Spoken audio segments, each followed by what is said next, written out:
안녕하세요. 공룡 실내건축입니다. 여러분이 살고 계시는 집은 어떤 형태를 취하고 있나요? 예를 들면 아파트, 빌라 또는 다세대 주택 혹은 단독주택.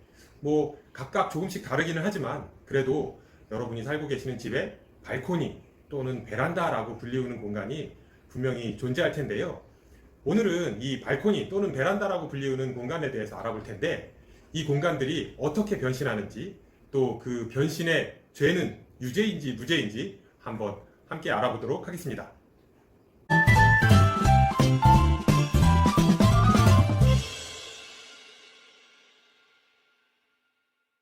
이 베란다, 우리나라의 아파트 구조에 필수적으로 갖추어지는 공간이다 말할 수 있겠습니다.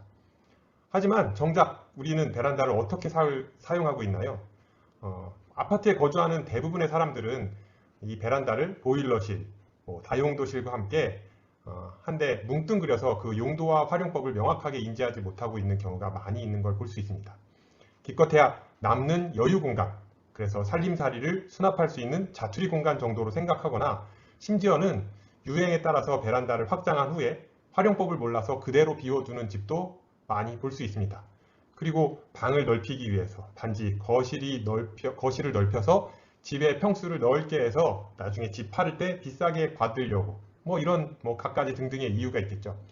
하지만 생각을 조금만 달리 해보면 베란다는 공간, 집을 우선 얘기하자면 집이 가지고 있는 또 하나의 방이다, 공간이다 말할 수 있겠습니다. 이게 업무 공간, 상업 공간으로 말씀드린다고 하면 또 하나의 영역, 또 하나의 사업장이라고 말할 수 있겠죠. 그리고 베란다는 어때요?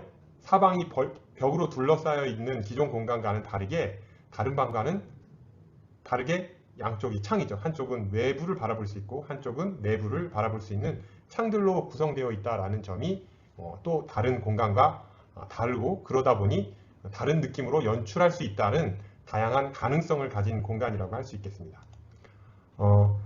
그러다 보니 대부분의 집이 아파트와 빌라이다 보니까 집에 대한 다양한 표정과 생기를 더할 수 있는 히든 공간이다 라고 말할 수 있겠습니다. 이번 챕터에서는 그동안 우리가 무관심하게 생각했던 공간의 베란다, 발코니 공간을 알뜰하고 센스 있게 활용하는 다양한 방법들에 대해서 알아보고요. 또 이를 통해서 다른 공간에서의 확장도 알아보도록 하겠습니다. 자, 원래 발코니는 극장의 맨 위층에서 쭉 내려다본, 그래서 영화에서 보면 이렇게 망원경으로 극장의 연극 무대를 보는 그런 자리, 튀어나오게 만든 특별한 자리를 말했었는데요. 이게 우리나라로 넘어오면서 약간 이상하게 바뀌었는데 빌라나 아파트 등 주거시설에서 공간을 확장하기 위해서 만든 건물이 많아지다 보니까 그 안에서 볼 수 있는 구조가 돼버렸습니다. 관련 법규에서는 발코니를 건축물의 내부와 외부를 연결하는 완충 공간으로서 전망과 휴식 등의 목적으로 건축물 외벽에 접해서 부가적으로 설치되는 공간이라고 정의하고 있다고 하는데요. 실상은 어떤가요? 우리나라의 실상. 여러분, 이게 저희 집은 아닙니다. 저도 이미지를 이렇게 따갖고 왔는데 이건 걸릴 것 같아서 이렇게 이미지 출처를 달았습니다. 우리 실상에서는 왼쪽 그림처럼 창고처럼 쓰는 경우도 있고요. 때로는 오른쪽 사진처럼 고기 냄새가 싫고 또 바닥에 기름 튀면 청소가 용이하기 때문에 고기를 구워 먹는 장소처럼 사용하는 경우가 덜어 있습니다. 한 번쯤은 경험해 보시지 않았을까 생각이 되는데요. 좋다 나쁘다가 아니라 우리의 삶과 우리의 식습관 그런 것들이 아파트의 공간 구조와 결부돼서 공간에 생긴 목적을 생각하면 이상할 것도 아니다라고 말할 수 있겠습니다. 그 외에 화분을 갖다 놓고 정원 비슷하게 꾸미는 사람들도 많고요. 또 빨래 건조대를 갖다 놓고 세탁물을 말리는 경우도 많이 있습니다. 심지어 옛날 분들은 장독대를 갖다 놓는 분들도 있었습니다. 그래서 과거 아파트를 처음 광고할 때 한옥의 마당이 아파트의 발코니로 전환되었다, 바뀌었다 이렇게 홍보하기도 했었죠. 어떻게 보면 이것은 우리 삶과 연관지었을 때 무척 타당하다고도 말할 수 있는데요. 과거도 지금도 발코니에 화분을 늘어놓고 제 얘기하는 것 같아요. 화단을 꾸미는 사람이 많기 때문이고요. 또 심지어 요즘 반려동물 많이 키우시는데 여러분은 어디에서 반려동물과 함께 생활을 하시는지요? 초기에는 개집, 초기, 요즘은 고양이 많이 반려묘 키우시는데 예전에 80년대에는 고양이는 별로 없었거든요. 어쨌든 초기에는 개집을 발코니에 두고 기르기도 했습니다. 그리고 지금은 절대 안 되지만 옛날에 어땠어요? 쫓겨난 흡연자 가장이 담배를 피우는 장소가 되기도 했습니다. 지금은 담배 피면 완전 윗집에서 난리 나고 방송 나오고, 어쨌든 우리나라 전통 공간이 가지고 있었던 마당의 많은 역할을 대신해서 이 베란다, 발코니가 우리의 인식 속에 들어와 있다라고 생각하시면 되겠습니다. 여러분 집은 어떠신지요? 한번 생각해 보시고, 또 여러분 부모님, 여러분 할머니들은 발코니를 어떻게, 베란다를 어떻게 썼었는지 한번 생각해 보시고, 앞으로 미래에 이 공간이 어떻게 바뀔 것인지 계획하고 창의해 내는 것이 우리의 몫이라고 말씀드릴 수 있겠습니다. 자, 그럼 본격적으로 발코니, 베란다 이 두 개에 대해서 알아보도록 하겠습니다. 한때 아파트 구조 설명 시에 주로 베란다 확장이라는 말을 많이 썼는데요. 베란다 확장이 불법이라는 말이 돌면서 베란다라는 말 대신에 발코니라는 용어가 많이 사용되고 있습니다. 뭐 이름만 바꿔서 불법이 아닌 것처럼. 최근에는 발코니 확장이라는 말이 보편화가 되었지만 여전히 많은 분들에게는 베란다 확장이라는 용어가 더 익숙하실 겁니다. 여러분 부모님 세대, 그리고 저도 베란다라고 더 많이 부르니까요. 자, 그럼 이 베란다와 발코니 법적으로, 공간 형태적으로, 또 건축 용어상 어떤 차이가 있을까요? 미리 알아두어야 할 것은 한국에서 아파트 발코니 혹은 베란다라고 부르는 것들은 본래 아까 말씀드렸던 극장 제일 상부에서 내려다보는 그런 장소라고 했었는데, 본래 의미와는 좀 다른 것들이 많다는 사실입니다. 베란다와 발코니라는 단어가 혼용되는 와중에도 심지어 발코니도 베란다도 뭣도 아닌 것들이 끼어있는 등 사실 우리나라 아파트, 빌라에는 엉망진창인 거죠. 저도 사실 뭐라고 말씀드릴 수가 없겠습니다. 여기에서는. 자, 다음 페이지 보시면 그나마 법적으로 어떻게 구분하고 있다라고 말씀드릴게요. 자, 그래서 그림을 보시면 알 텐데 본래 발코니는 집 밖으로 이렇게 튀어나온 실외 공간의 의미가 강합니다. 하지만 한국의 발코니는 멀쩡한 아파트 내부 공간 일부를 임으로 분리해서 타일을 깔고 실외 공간인 척하는 실내 공간에 가깝죠. 그래서 발코니 확장 옵션이라는 게 있는 것만 봐도 실외 공간을 터서 실내 공간을 넓힌다는 건데 이게 이상하지 않습니까? 아무튼 발코니는 주거 면적 확대를 위해서 건물 외벽으로부터 돌출시킨 공간을 말하고요. 베란다는 위층이 아래층보다 면적이 작아서 아래층 지붕 위에 생긴 공간이다 라고 말할 수 있겠습니다. 그래서 오른쪽 사진 보시면 이렇게 아랫집이 더 지붕이 넓어서 생긴 공간을 베란다라고 합니다. 정리하자면 한국의 대다수 아파트에서 베란다 혹은 발코니라고 부르는 곳은 사실 발코니도 베란다도 아닌 어떻게 보면 제3의 공간인 것입니다. 또한 엄밀히 말하자면 이런 형태의 공간이 우리나라의 아파트에만 있는 것은 아니지만 단지 한국의 건축 문화 그리고 생활 문화가 일반화되어서 정착된 것이다 라고 말씀드릴 수 있겠습니다. 자, 그럼 베란다, 발코니라고 불리는 이 공간 모듈의 활용 우리는 어떻게 해야 될까요? 첫 번째, 햇살과 전망을 만끽하는 휴식 공간으로의 변화. 근래에 작은 규모의 아파트나 빌라 이런 것들은 큰 고민 없이 베란다를 확장하는 추세입니다. 방을 넓혀야 되고 거실을 넓혀야지 가구가 세팅이 되겠죠. 건설회사 측에서도 확장할 것을 대비해서 평면을 미리 만들어 놓는, 제가 법규까지 들어가면 복잡해지니까 어쨌든 이렇게 확장하는 추세입니다. 하지만 발코니를 그대로 살려서 독립된 휴식 공간으로 만들어 보는 것은 어떨까요? 이게 가정집이라고 하면 이렇게 휴식 공간으로 만들어지고요. 업무 공간이라고 하면 직원들의 스트레스 해소하는 휴게 공간, 그 다음에 상업 공간이라고 하면 손님들이 따사로운 햇볕을 쬐면서 담소를 나누면서 제품을 전시할 수 있는 공간으로도 바뀔 수 있을 것입니다. 햇빛이 잘 드는 베란다에 지금 사진에 보고 계신 것처럼 작은 커피 테이블하고 푹신한 1인 소파만 갖추어도 평화로운 공간, 그리고 주변 환경을 잘 바라보면서 햇살을 만끽할 수 있는 휴식 공간으로 연출할 수 있을 것입니다. 그리고 베란다 난간을 따라서 싱그러운, 지금 사진에 보고 계신 것처럼 싱그러운 화분을 배치하면 생기를 더한 그런 신선한 바람을 즐기면서 담소를 나누는 공간으로 변모할 수 있다라고 말씀드릴 수 있겠습니다. 그리고 앞, 뒤쪽 전부 투명한 유리로 된 베란다 문 덕분에 거실에서도 더욱더 공간이 넓어 보이는 효과를 가져오지 않을까 이렇게 생각이 됩니다. 자, 다음은 개성 있는 아지트로 변신입니다. 아무에게도 방해받지 않고 혼자만의 시간을 가지고 싶다면 집안의 짜투리 공간으로 천대받고 있는 작은 베란다를 나만의 다락방으로 활용해 보는 것은 어떨까요? 특히 이 베란다 공간이 좁은 집이라면 더욱 아늑함을 살릴 수 있어서 단점을 장점으로 부각시킬 수 있는 방법이 될 것입니다.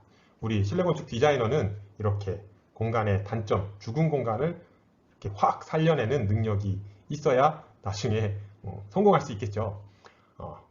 베란다 구석에 꼭 맞춘 뭐 작은 원목 벤치, 그러니까 제작된 원목 벤치를 놓아둔다거나 그 위에 패브릭 쿠션과 같이 이렇게 편안한 공간을 연출하고 또 작은 화분들을 아기자기하게 소품과 함께 배치한다면 아늑한 여러분만의 또 의뢰자를 위한 공간으로 연출할 수 있을 것입니다. 그리고 자투리 벽에는 뭐 선반 같은 걸 달아서 작은 책 그리고 소지품들을 수납할 수 있는 공간도 만들 수 있고요. 또 하부 수납장을 두어서 가을과 겨울 뭐 이렇게 계절에 맞는 옷을 보관할 수도 있고 또 계절에 맞춰서 따뜻한 색감의 이렇게 앞에 러그, 카펫 같은 걸 깔아주면 계절에 따라서 다양한 분위기로 연출도 가능한 그런 특별한 공간이 되지 않을까 생각이 됩니다. 다음은 반려동물을 위한 공간입니다. 저는 반려동물과 함께 하고 있지 않지만 요즘 반려동물, 개, 고양이, 강아지라고 해야 되나요? 이런 반려동물과 함께 하는 가족들이 굉장히 많아졌습니다. 눈에 넣어도 아프지 않을 사랑스러운 반려동물과 함께 하고 있다면 발코니를 확정해서 반려동물을 위한 놀이공간으로 만들어 보는 것은 어떨까요?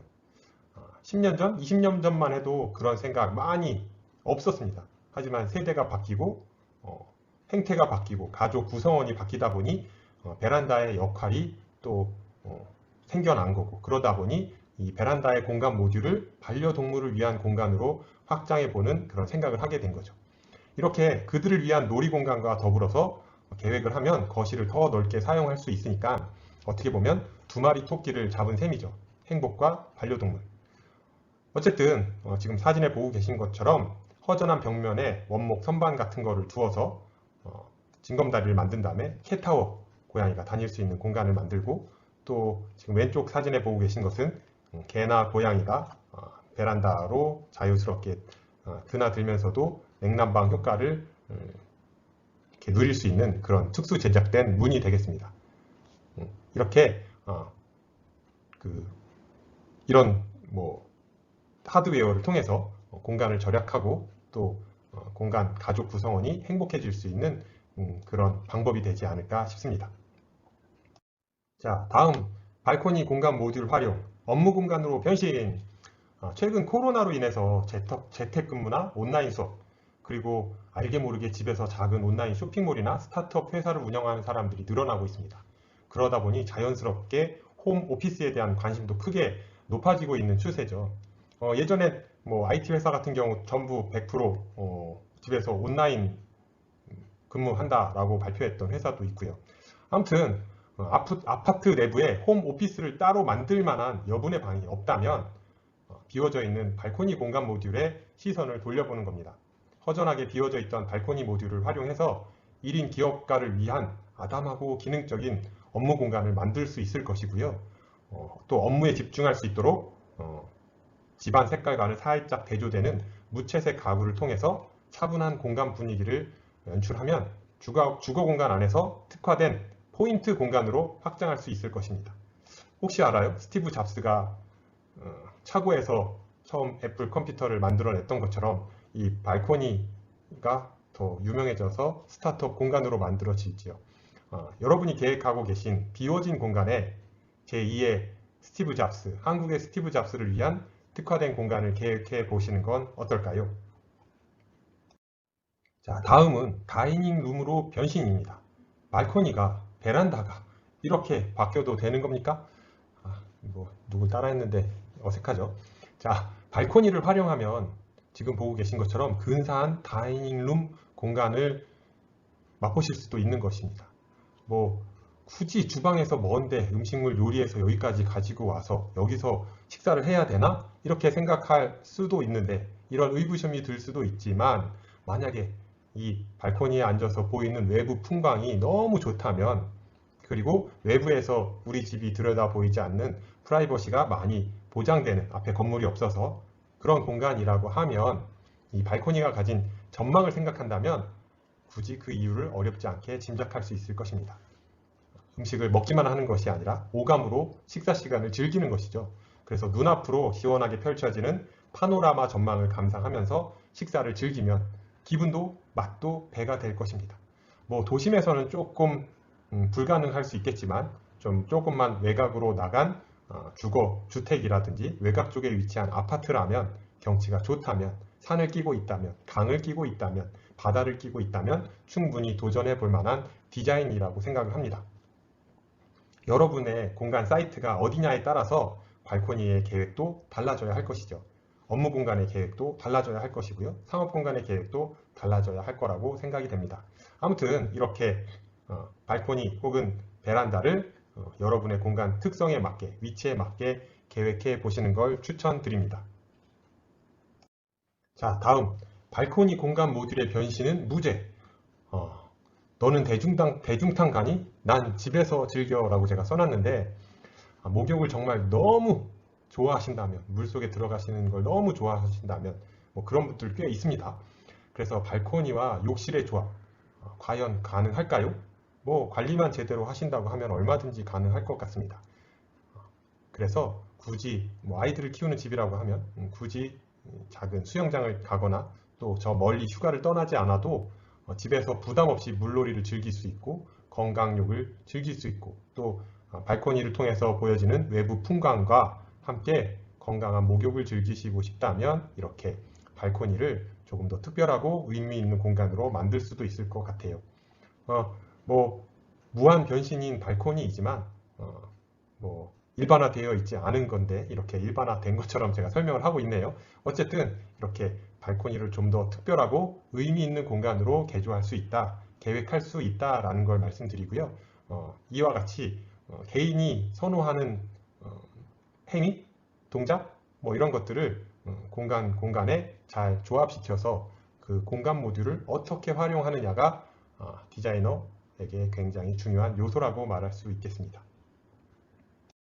자, 다음은 발코니 공간 모듈의 변신 중에서 뭐 많은 사람들이 로망, 상업 공간으로의 변신입니다. 쉬운 말로 술집으로 바로 변신이 있는데요. 코로나로 인해서 외부 활동이 많이 위축되어 있는 시기입니다. 요즘 같은 시기에 가족 혹은 지인들과 함께 집에서 시간을 낼 수 있는 그런 공간 계획이라고 할 수 있겠죠. 그래서 발코니를 사교적인 만남의 공간으로 연출해 보자는 것인데 사진에 보시는 것처럼 발코니에 경쾌함이 묻어나는 라운지 공간을 만들었다. 또는 발코니 안쪽에 작은 주방, 바를 구성했고 또 바깥쪽에는 편안한 혹은 바 스툴 타입의 이런 의자를 배치해서 담소를 나눌 수 있도록 공간을 배치한 걸 볼 수 있습니다.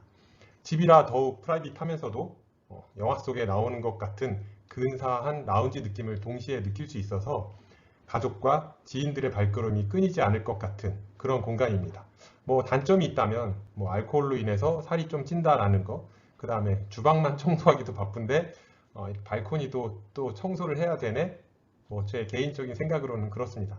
어쨌든 저희가 이 처음에 아파트를 얘기를 해서 발코니 때문에 아파트를 얘기할 수밖에 없었는데요. 이 집이라는 주거 공간이라는 곳은 주거뿐만이 아니라 업무, 교육, 그리고 상업 공간, 그리고 요즘은 더 늘어난 반려동물과 함께하는 그런 공간의 역할까지 감당하기 때문에 주거 공간이 매우 중요하다고 할 수 있겠고 주거 공간 모듈 계획을 잘 학습을 하시면 다른 공간도 잘 풀어 나가실 수 있을 거라고 생각이 됩니다. 도심의 전망을 감상할 수 있는 뷰 포인트여야 한다. 어찌 보면 베란다, 발코니 공간 모듈 활용의 최 마지막 끝점이라고 할 수 있겠는데요. 우리나라 주거난을 해결하기 위해서 도심지에 무수히 많은 아파트가 들어서고 있습니다. 그런데 이 아파트를 살려고 하는 많은 사람들은 좋은 조망권을 갖기 위해서 아파트를 고르죠. 근데 빽빽하게 들어서다 보니까 좋은 조망권 갖기는 점점 힘들어지고요. 또 아파트 집값 10억은 그냥 기본입니다. 그쵸? 만일 여러분의 집, 우리 집 발코니의 전망이 훌륭하다면 이 귀한 조망권의 혜택을 100%가 아닌 200% 누릴 수 있어야 합니다. 그런데 아름다운 전망의 집을 골라놓고 건조대에 걸려진 빨래가 이 조망권을 가린다면 아무리 좋은 조망권을 비싼 돈을 가지고 산들 무슨 의미가 있겠습니까? 그러니까 눈앞으로 시원하게 펼쳐지는 근사한 전망 혹은 근사한 야경을 감상할 수 있도록 발코니를 아늑한 휴게 공간으로 꾸며보는 것, 바로 여러분의 손에 달려 있다고 하겠습니다.